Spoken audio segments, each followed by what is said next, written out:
Bismillahirrahmanirrahim. Assalamualaikum warahmatullahi wabarakatuh. Alhamdulillahi rabbil alamin. Wassalatu wassalamu ala ashrafil anbiya wal mursalin. Wa ala alihi wa ashabihi wa man tabi'ahum bi ihsanin ila yaumiddin. Asyhadu an la ilaha illallah wahdahu la syarikalah wa asyhadu anna Muhammadan abduhu wa nabiyuhu wa rasuluhu la nabiyya wa la rasula ba'dah. Allahumma asrah sudurana wa tazawwas an sayyiatina wa hab lana fahmal anbiya wal mursalin wa hab lana fahmas salafus salih. Allahumma anfa'na bima 'allamtana wa 'allimna ma yanfa'una wa zidna ilman wa na'udzu billahi min ahwali ahli nar. Allahumma la sahla illa ma ja'altahu sahla wa anta taj'alul hazna idza syi'ta sahla. Rabbi shrah li sadri wa yassir li amri wahlul 'uqdatam min lisani yafqahu qawli. Rabbi zidni ilma. Subhanaka la ilma lana illa ma 'allamtana innaka antal alimul hakim. Rabbana atina min ladunka rahmah wa hayyi' lana min amrina rasyada. Amma ba'd, Bapak Ibu jamaah sekalian yang semoga dirahmati Allah, semoga diberkahi oleh Allah Subhanahu wa taala dan semoga diridhoi oleh Allah Subhanahu wa taala. Alhamdulillah, atas izin dari Allah semata kita diperkenankan untuk bisa melazimi Ramadan kita dengan sepenuh kesungguhan, berusaha untuk menguras tuntas tenaga kita, kalau perlu menguras tuntas harta kita untuk perniagaan Ramadan yang kita tidak ingin merugi di dalamnya. Malam ini kita kaji surat At-Tolak ayat yang ketiga. Saya menunggu untuk momen seperti ini. Mestinya kajian ini sudah lama saya simpan. Tapi memang puncak dan pasnya itu kalau suasananya sudah iktikaf. Karena perburuan orang di bulan Ramadan akan menyisakan puncaknya adalah bermahkotakan takwa. Apa yang akan didapatkan oleh mereka yang bertakwa selanjutnya adalah menggunakan setelah takwa itu tawakalnya kepada Allah Azza wa Jalla. Karena ada keadaan di mana seseorang itu menjadi lemah karena ia bertawakal kepada dirinya, bertawakal kepada akalnya, bertawakal kepada pengalamannya, bertawakal kepada orang-orang dekatnya, bertawakal kepada orang tuanya, bertawakal kepada pasangannya, bertawakal kepada mitra-mitranya. Makna tawakal itu sendiri adalah mewakilkan, menyandarkan. Kalau bertawakal kepada Allah artinya menyandarkan urusannya kepada Allah dengan melaksanakan apapun yang diperintah Allah kepadanya. Orang yang bertawakal bukan berarti kosong, pasrah. Tapi orang yang menyandarkan dengan sesuatu yang mesti dikerjakan. Transaksional dengan Allah Azza wa Jalla. Maka sulit disebut tawakal ketika hatinya itu tidak merasa, lisannya tidak mengucapkan, dan perbuatannya tidak menunjukkan. Orang yang merasa bertawakal, keluar rumahnya itu sudah dimulai dengan Bismillahi tawakkaltu 'alallah, la haula wala quwwata illa billah. Dengan itu ia mendapatkan 3 jaminan: wukita, hudita, wa kufita. kamu akan dijaga, kamu akan mendapatkan hidayah, kamu akan dicukupkan kebutuhannya. Lazimi doa ketika keluar rumah. Merasa bertawakal tapi tidak sholat duha, ini aneh. Mengaku bertawakal tapi tidak sedekah pagi, ini juga aneh. Mengaku bertawakal tiba ada kesulitan yang butuh untuk keputusan, ia tidak mengambil 2 rakaat sholatnya dalam hajat dan istikharahnya. Ini juga aneh. Terus artinya tawakal itu apa? Pagi-pagi itu datang ibu-ibu, Ustaz mau konsultasi. Nggih Bu, ada apa yang bisa kami bantu? Cerita keluarganya. Tidak lama setelah itu nangis. Daripada saya mendengarkan orang nangis, tak tinggal pergi. Balik lagi, sampun Bu nangisnya, sudah kayaknya. Kalau masih mau nangis ya nangis dulu aja. Nanti kalau sudah selesai baru kami dengarkan. Kayaknya sudah. Oke. Apa yang dikeluhkan? Suami saya. Terus nafkah kami, terus anak kami, terus ya lazimnya urusan keluarga itu dikeluhkan 1, 2, 3, 4, 5, 6. Sudah Bu, sudah. Jenengan duhanya berapa rakaat? Enggak dijawab, cuma merengis tok itu. Tilawahnya sehari berapa juz? Ya meringis lagi. Sedekah paginya berapa ribu? Meringis juga. Dah jenengan kondur pulang. Dan camkan baik-baik agar tidak berulang-ulang datang. Saya suka disilaturahimi. Tapi kalau silaturahim dengan banyak masalah itu ya repot. Panjenengan kalau tidak mau repot ibadah, siap-siaplah repot bermasalah dalam hidupnya. Maka pilih lelah dalam ibadah atau lelah dalam menghadapi masalah. Bahkan kami tulis waktu itu di pintu kantor konselingan itu, sehingga banyak yang pulang kembali. Wis ngerti jawabannya, aku mesti tekone model kayak gini-gini itu ya. Siapa yang tidak mau lelah beribadah, bersiaplah lelah menghadapi masalah demi masalahnya. Kalau kita tidak mau lelah menghadapi masalah, mending lelahnya untuk ibadah saja. Quran dibaca sawakah-wakai, duha dipol 12 rakaat, kemudian ada ibadah-ibadah yang lain sudah dimaksimalkan saja. Nah, lama-lama masalah itu semingkir.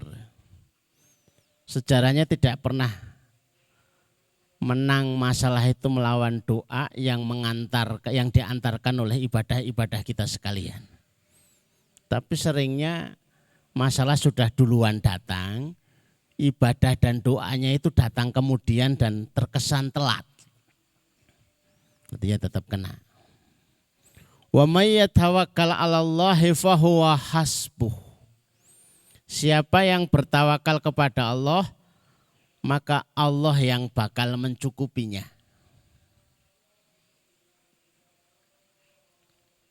Apa bisa ya masalah ini selesai? Kalau dirasa nggak bisa menyelesaikan masalah, nggak usah nekat menyelesaikan masalah. Sudah dipasrahkan aja sama Allah, tapi ditetepi, dilazimi apa yang harus dilakukan dengan Allah. Diminta sholatnya itu perbaiki.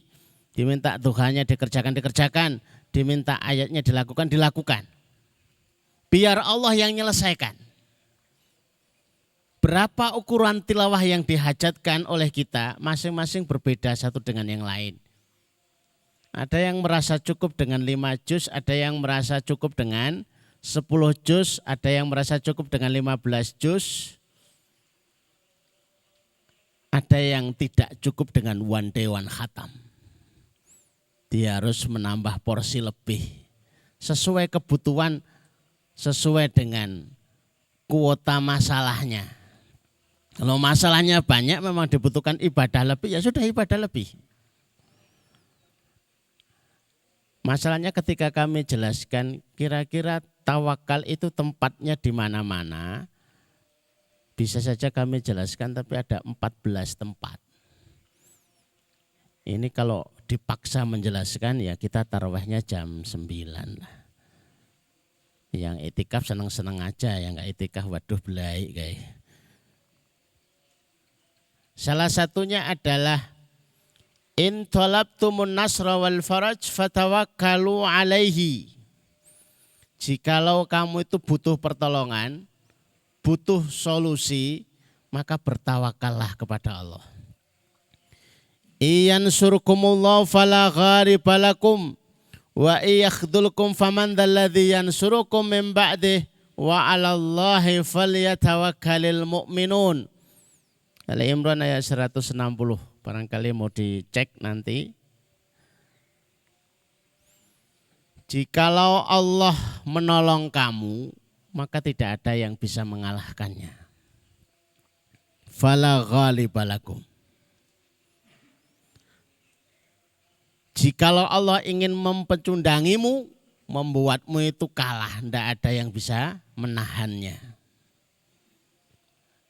Innallaha ghalibu amrih. Allah itu urusannya mesti menang. Qad ja'alallahu likulli syai'in qadra. Segala urusan di tangan Allah itu sudah tertakar dan tidak mungkin tertukar. Maka selayaknya fa'alallahi falyatawakkalil mu'minun, mereka-mereka yang bergelarkan mukmin, mereka-mereka yang mengimani Allah, selayaknya ia bertawakal. Kalau tempo hari kita cerita tentang Malik, akan sulit dinalar. Putranya Malik itu ikut perang. Waktunya yang lain pulang nggak pulang.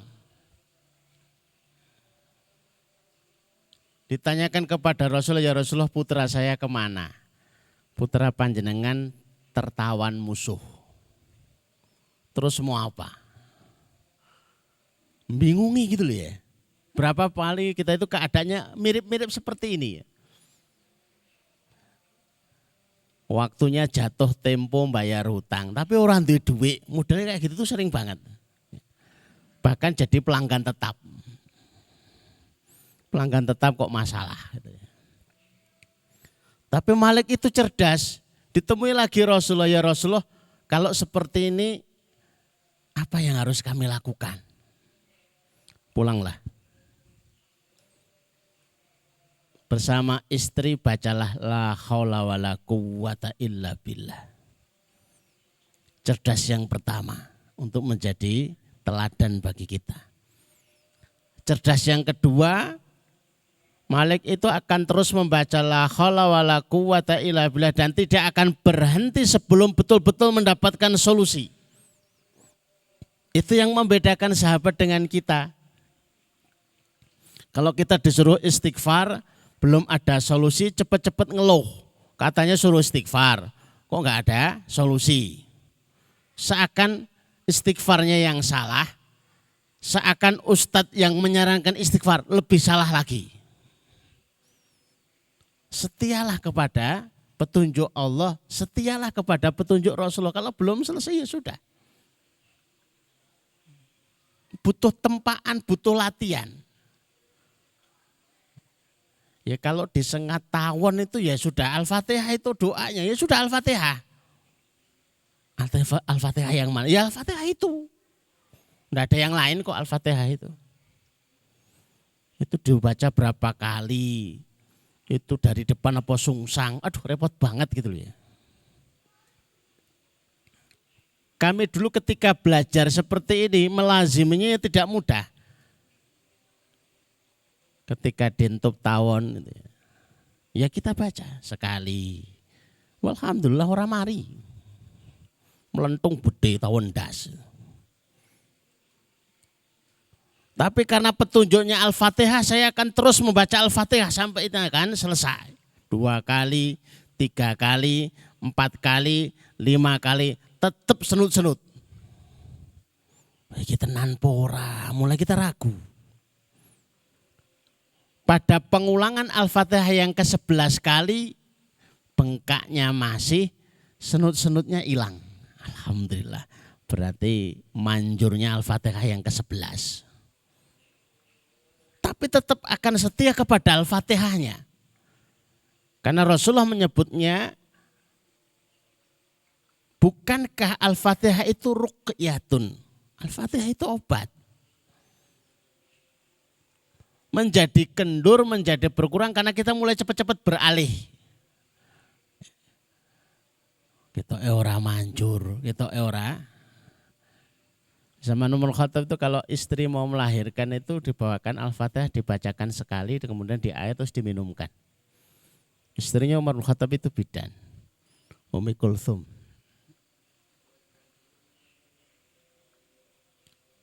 Setelah sepeninggal beliau beberapa waktu, ada istrinya juga yang mau melahirkan dibacakan Al-Fatihah, tapi tetap wae ora manjur itu.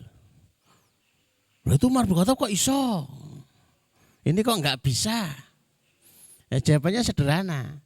Al-Fatihahnya iya, yang beda itu Umar bin Khattabnya.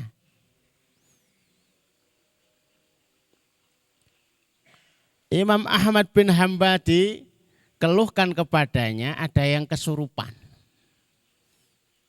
Bawakan sandal, dibawakan sandalnya. Jinnya yang merasuk itu ngelihat sandalnya sandalnya Imam Ahmad itu sudah keluar sembuh. Beberapa waktu kemudian kambuh lagi, dibawakan sandal yang serupa, nggak sembuh. Malah diketawain sama jinnya itu. Iki sandale lho wong wis mati kok.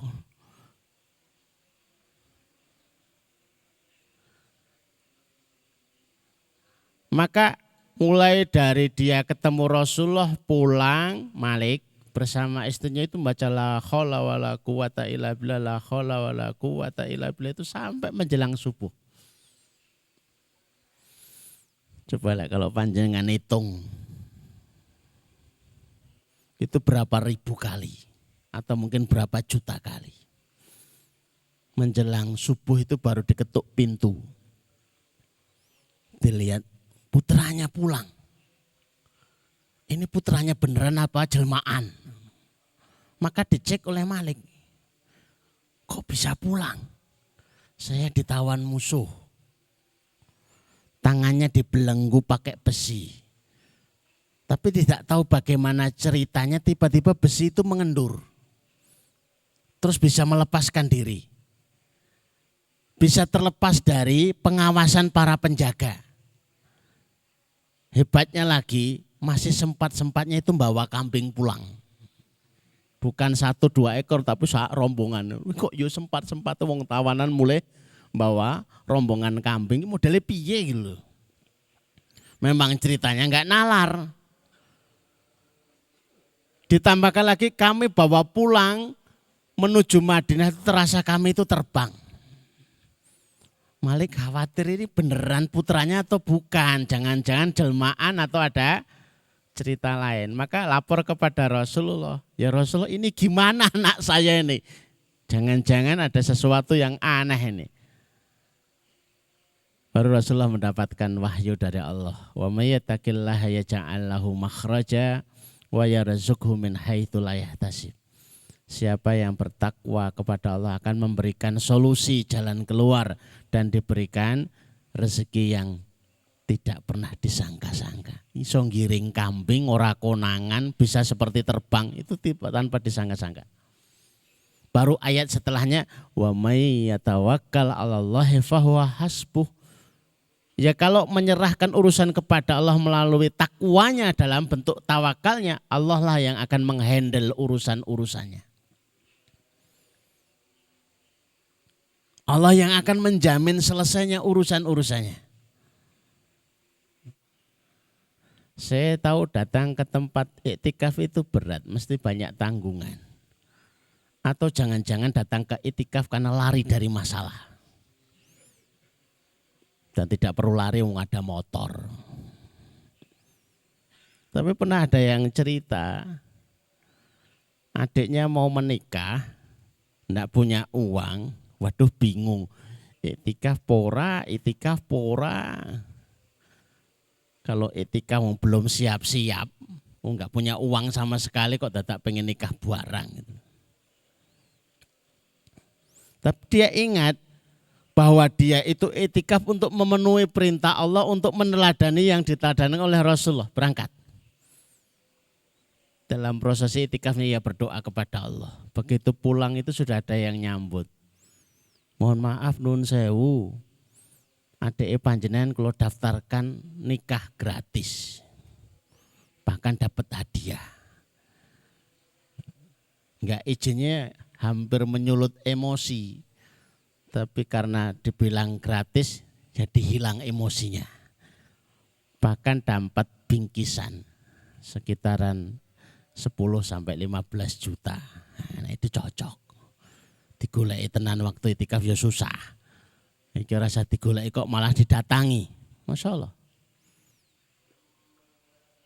Saya dapat cerita dari Riyadh. Saya suka cerita ini karena ini cerita ini sangat inspiratif. Apalagi di momen seperti ini. Seorang yang punya hutang 2 miliar. 2 miliar itu nolnya 9. Usahanya semuanya bangkrut. Ditagih tanah, tagih sini, sudah bingung. Tapi ia sempatkan datang kepada seorang alim. Apa yang harus dilakukan dalam kondisi seperti ini? Ya kalau takwanya harta ya sedekah. Urusanmu dengan harta ya pancinglah, sambutlah, kasih umpan harta juga. Kira-kira kalau harta kepada siapa saya harus kasihkan? Lah apa kamu enggak baca ayatnya apa? Wong kita itu suruh ngaji itu sambil mempelajari isinya itu apa. Yas'alunaka madza yunfiqun. Mereka bertanya kepada siapa harus berinfak. Kul, katakanlah lil walidain. Nomor 1, bapak ibu. Enggak sempat dibaca utuh dia pulang duluan. Mun niku mawon. Ditemui ibunya sungkem. Ibu, kebaikan apa yang saya harus lakukan yang dengan kebaikan itu ibu ridho? Ini pertanyaan mudah tapi tidak mudah tanggung jawabnya. Kalau bapak ibu tesih gadah tiang sepuh lah niku cocok. Ucapkan kayak saya tadi itu. Bapak ibu kebaikan apa yang saya harus lakukan yang kalau kami lakukan dengan itu ibu ridho. Dijamin repot. Ibu ridho nek kamu biayai naik haji, ya kan repot kan? Bapak kejane iki sangen-angen ridho nek digaweke omah. Ya mesti wae, wong kita aja belum punya rumah malah gaweke rumah.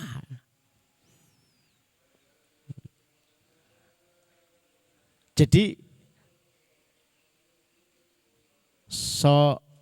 sona'iul ma'ruf taki masari asu, berbuat kebaikan demi kebaikan. Hadis Rasulullah itu mencegah dari nasib buruk. Ibunya menyampaikan, adikmu itu mau menikah, sepertinya belum punya mas kawin, cincin, belikan. Bu, saya bangkrut itu. Nah, itu urusanmu. Piye carane? Dia temui temannya, dia pinjam uang yang kira-kira seharga cincin. Dikelilingi toko-toko cincin, dipilih yang kira-kira sesuai dengan harganya. Begitu sudah didapatkan, cincin itu dibawa di hadapan adiknya dan ibundanya. Begitu dipasangkan, alhamdulillah cocok bu. Ibunya nangis. Tangisan bahagia. Dan seketika tangannya dirangkat.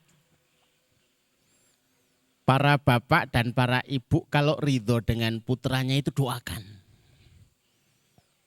Tapi kalau belum ridho jangan didoakan, mental. Tapi kalau ridho doakan. Bapak ridho doakan. Ibu ridho doakan. Hanya doanya itu pendek. Allahumma dzib hammahu. Allahumma dzib hammahu. Allahumma dzib hammahu. Sering kami baca dalam doa. Ya Allah, angkat masalahnya. Ya Allah, hilangkan masalahnya. Ya Allah, usir masalahnya. Belum sempat tangannya itu terangkat, ini turun, sudah dapat telepon. Masih ingat dengan saya enggak? Enggak. Kita dulu pernah transaksi sekian tahun itu dengan mencarikan tanah untuk untuk bandara. Saya lupa. Alhamdulillah tanahnya itu jadi diinginkan. Lah terus teleponnya tujuannya apa? Saya itu mengasih fee kepada panjenengan. Alhamdulillah. Lah kira-kira fee-nya berapa? Ya enggak banyak, 8 miliar. Untuk 2 miliar untuk bayar utang, sisanya masih 8 miliar. Selesai urusan dalam waktu yang super singkat dengan izin Allah Subhanahu wa taala. Begitulah kira-kira bagaimana contoh bertawakal yang mudah ditemui, mudah untuk ditiru, tinggal kita mengaplikasi satu dengan yang lainnya. Ada masalah kita ingin bertawakal, ya carilah amal soleh sebagai kendaraan doa-doa kita. Dengan itu Allah akan menolong dan menyelesaikannya. Bapak Ibu yang dirahmati Allah, itu baru 1. Masih ada 13. 1. Ya, memang saya itu enggak suka pakai kitab gitu ya. Repotnya kalau sudah megang kitab mesti suwi gitu ya. Ini kajian kitab, ini kajian para ustadz ya. Biasanya berapa jam Ustadz? Ya, biasanya 2 jaman ya. Masya Allah. Mudah-mudahan bermanfaat di momen yang singkat. Silahkan dipraktekkan dan mudah-mudahan Bapak Ibu yang hari ini sedang punya masalah diangkat dan diselesaikan oleh Allah Azza wa Jalla seiring bi hurmati hadzal Ramadan wa bi hurmati hadzal shaum Ramadan wa bi hurmati hadhi lailah al-mubarakah, dengan kehormatan bulan Ramadan, dengan kehormatan malam-malam iktikaf, dengan kehormatan tilawah kita sekalian, mudah-mudahan terselesaikan masalah-masalah kita sekalian. Amin ya rabbal alamin. Wa qul qala dan astaghfirullahaladzim. Assalamualaikum warahmatullahi wabarakatuh.